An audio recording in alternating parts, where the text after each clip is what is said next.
Hello everyone, happy world environment day. आप सबको विश्व पर्यावरण दिवस की बहुत बहुत बधाई। आज हम एक विशेष बात करेंगे विश्व पर्यावरण दिवस पे।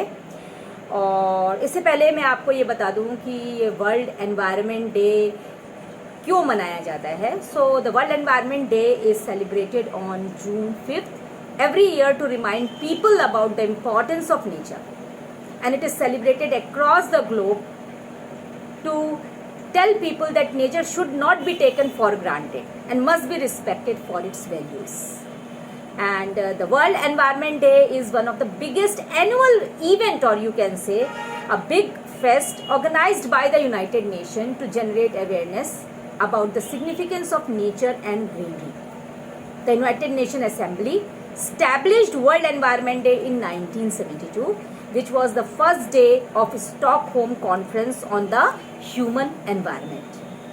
The World Environment Day was observed in 1972 in the US. This was the first one, and the theme was Only One Earth.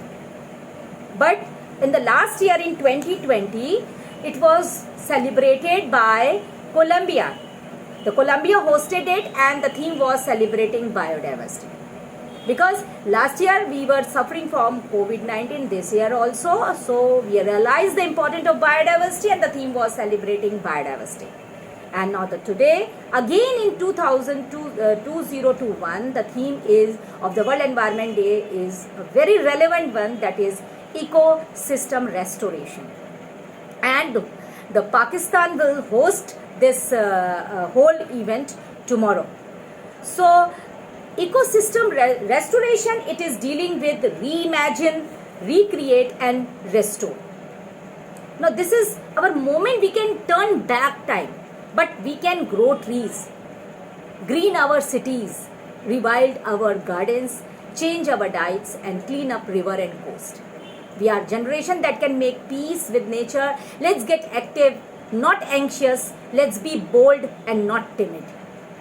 Reimagine, recreate, restore, it focuses on reversing the degradation of our ecosystems. I want people to understand the situation we are in serious, but there is always something we can do. We have to remain positive and we have to act. These are the lines said by Jordan Sanchez, the writer of the World Environment Day poem, Reimagine, Recreate and Restore. Now, again, I will like to tell you about the environment. You know that once you need to know about the environment, you should know what are the most important components of the environment. So, I would like to talk about the biome. So, what is a biome? There are many definitions about the biome, and I can give you few one. Definition by Kendick in 1975, that biome is a biotic community characterized by distinctiveness in life forms of the importance and climate species. In the same way, I can give you the definition of Campbell. In 1996, he gave that the world's major communities classified according to the predominant vegetation and characterized by adaptation of the organism to that particular environment. And lastly, Rogers et al., he also gave the definition in 2000 that biome is the ecological unit, not a biogeographic unit. Now, if I talk about the biomes of the world, then you will come to know that there are near about 8 types: Arctic and alpine tundra in the coldest one, temperate boreal forest, temperate deciduous forest, tropical rainforest, grasslands, tropical savanna, desert and chaparral. But when I talk about the biome of India, we have got the most important, that is alpine and tundra, where you will find the forest between the snow line and the tree line. The snow line is the upper limit and the tree line, and the vegetation is lichens mainly and other perennial forests, but there are not big trees. But here again there is another grassland biome which is very important, and you know it helps in grazing and it helps in just making the level of groundwater. The grasslands in India are mainly the Himalayan grassland, the Tarai Delta grassland, the semi-arid grassland, and the Shola grasslands. The Himalayan grasslands you will find in the upstream of the Himalayas. In the Tarai you will find, that is Tarai area, which are along the Indo-Nepal border till West Bengal, and beyond that you will find the Duars grasslands. Then there are semi-arid grasslands and the Shola grasslands also. Then we have got the forest biome also. And you know that if I talk about the forest, according to the State of Forests report, that is report of the Forest Survey of India, it tells that 63.3 million hectare correspond to 19.27% of the geographic area of India is the actual forest cover.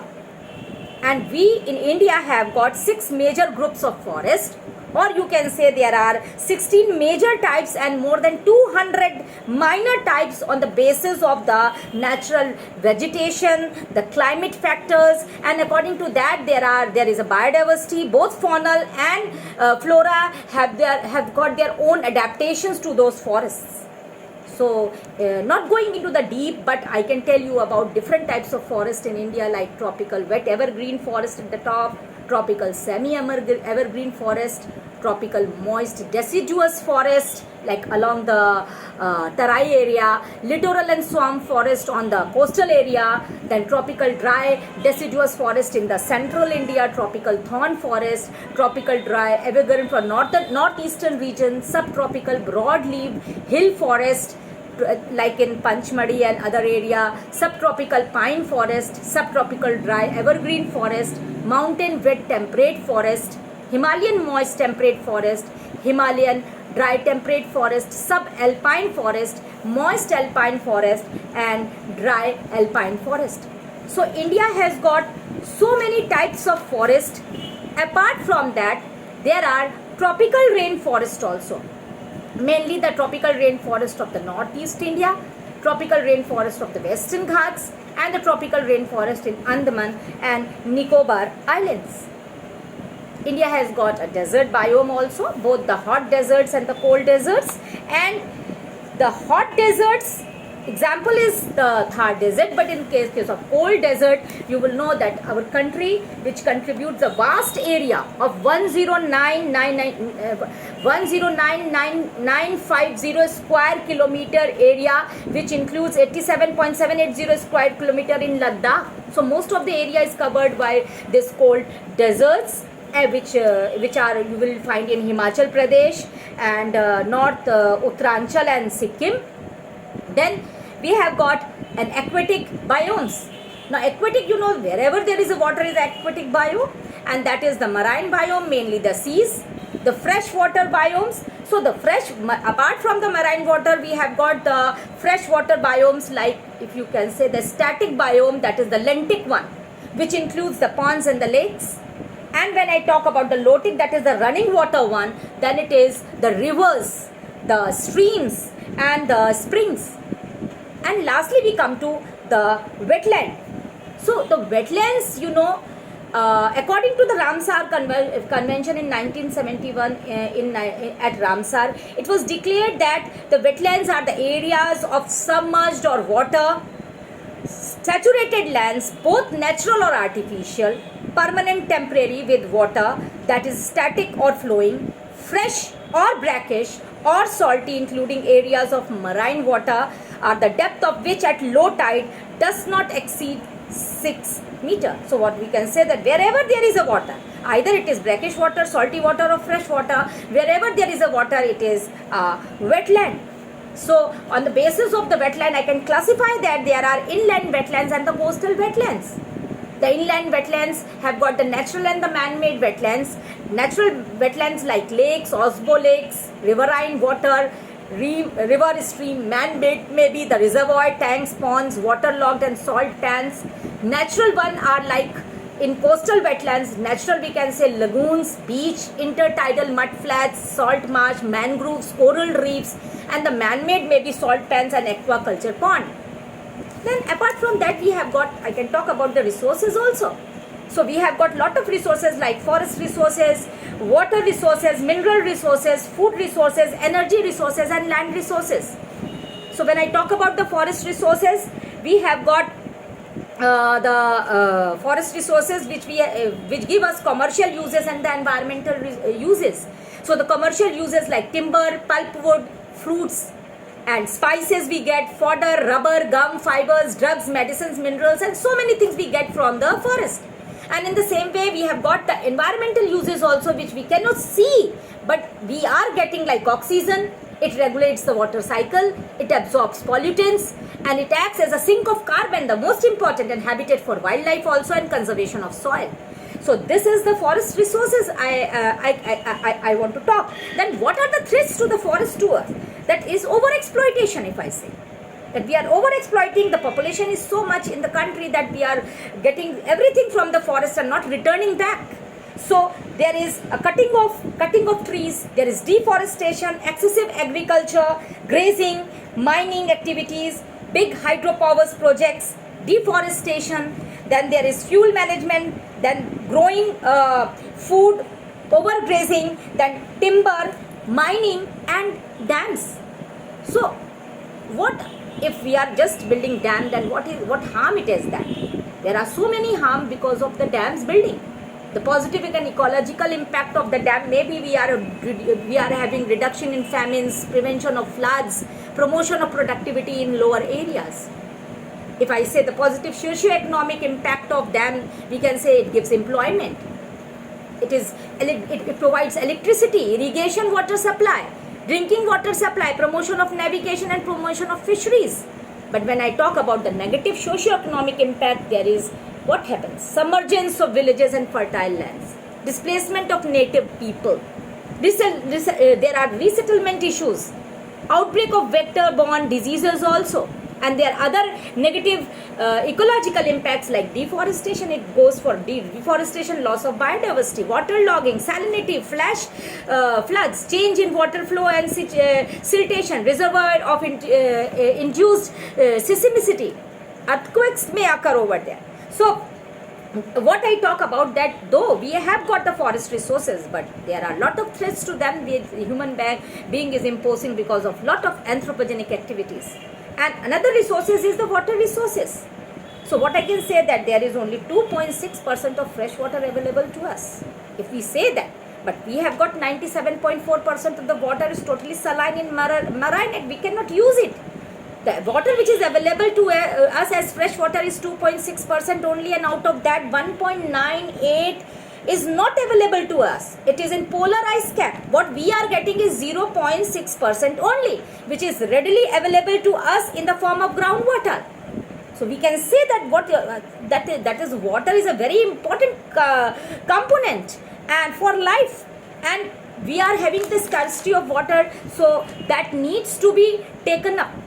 Because threats to the water resources, that is we are having a lot of water pumps, and that groundwater we are using, lowering of water table, water logging, water pollution. Then there is also we can talk about the relationship between the human activities and the flood, and why flood are coming. That is because of the deforested and overgrazing, that is all anthropogenic activities, and the relation of human activities with the drought also, that is because of also overgrazing and deforestation and mining activities. So in the same way, if I talk about what we have to do, we have to conserve water. And can we? Definitely new techniques can be used, but we have to talk about the indigenous knowledge. If I talk about the traditional knowledge over here, so indigenous knowledge to control drought and flood is required over here. Careful selection of mixed crop, social forestry and wasteland development. We have to develop the wastelands also. We have to plant tree, but we shouldn't go for plantation of trees. Which type of plant we have to? That is the indigenous plantation we should go for. For example, if I take the example that in the Kolar district of Karnataka, drought came due to because what? Lot of plantation of eucalyptus done, and it was found that the eucalyptus is a tree which decreases the groundwater level. So what the use of that? We have to take the example as in Delhi there is a Yamuna Park, and other parks which has been developed on the wasteland, we can do. So there should be a traditional water management system in India. So in India, in South India, there is Nilkatti, traditional water management system. In Maharashtra, there is Havaldars used to be those who take care of the water, and in Ladakh there were Churpur, the water managers were used to be there to take care of the water. And we have to take about that big dams, we have to think about its benefits and problems. We have to focus on that, and then we should go for the dams building. So, because there are several impact of dams, and I have already discussed in my talk in my previous slide. There are mineral resources also, lot of minerals we use and we go for mining, and they have got both the negative and the positive impact. And definitely the food resources, that is impact of the food resources, because the population, we are increasing our population and the food is less. For that we have to go for agriculture. India is an agricultural country and we are increasing our agricultural activity. But if we are going to convert the whole land into the agricultural land, then what about the forest? So we have to make a balance.